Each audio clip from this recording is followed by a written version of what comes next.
Tšauka! Nüüd ma räägin ühest eriti vägevast asjast, mis mulle väga meeldib ja millest mul on palju abi olnud.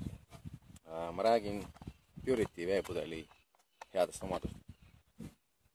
Ma käin palju looduses, ma sõidan palju paadiga ja ma olen viimased 7 aastat käinud tööl Lähis-Idas ja kuskil aastas 4 korda vähemalt ma olen lennanud kas siis Afganistani või siis Iraagi vahet edasi-tagasi ja see vee peale kuluv raha, mis lennujaamades läheb, pluss kammajaa selle üle, et enne check-in'e igal pool tuleb pudelid ära anda ja raha läheb raisku, siis nüüd, kui ma olen reisinud selle pudeliga, siis hoiab mul ropult nagu raha kokku tegelikult.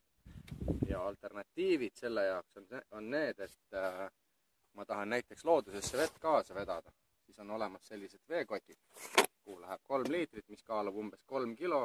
Ja kui ma olin sellel kursusel, siis meil tavaliselt oli kuskil kas 2 tükki või 3 tükki neid, ehk siis 6 või 9 kilo oli meil nagu vett seljas. Mulle meeldib kergelt matkata ja alternatiiv on selline kott, kuhu käib samasugune 3-liitrine asi sisse, aga ta on ikkagi see, et kui ta saab sul tühjaks, siis ta on tühi, sul on vesi otsas. Paati inimesed teinekord veavad pudelitega, aga pudelid saavad tühjaks, siis nad lendavad paadis ringi ja see on selline pain in the ass. Ja teine asi on see, et sul on paadis alati igasugust head kraami, mis kõik võtab ruumi ja sa ei taha ühtegi üleliigset asja sinna paati. Teine asi on see, et kogu see kaal, ehk siis, et kui mul on 3 veekotti kaasas, on see 3 kilo või 9 kilo, kui mul on 1 veekott, on see 3 kilo. Need on 1,5 kilo, 1 pudel, aga ma panen vett täis, siis see on 800 grammi. Ehk siis sellisesse kotti see pudel, ta ei võta ruumi, sa saad kõvasti säästa. Ja teine asi on see, et teda on hea mugav tassida ja sa saad teda kogu aeg suvalisest kohast tankida värskest veest.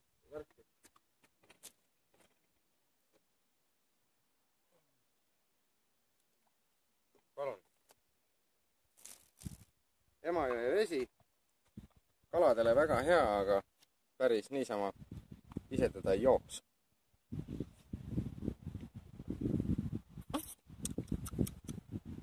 Jumala okei.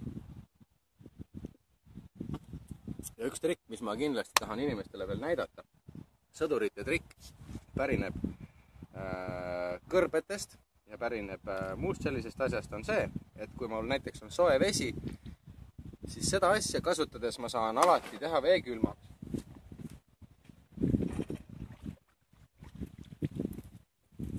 Ma teen soki märjaks.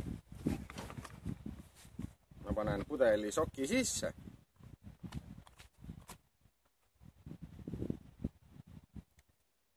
Ja siis näiteks kui ma sõidan paadiga või siis näiteks sõdurid panid paside antennide külge neid pudeleid Helmandist. Siis sa paned selle kuhugile, kus ta on tuule käes ja nüüd kui sa sõidad, siis sokk toimib soojusvahetina ja sokk jahutab pudeli maha ja saadki jaheda vee.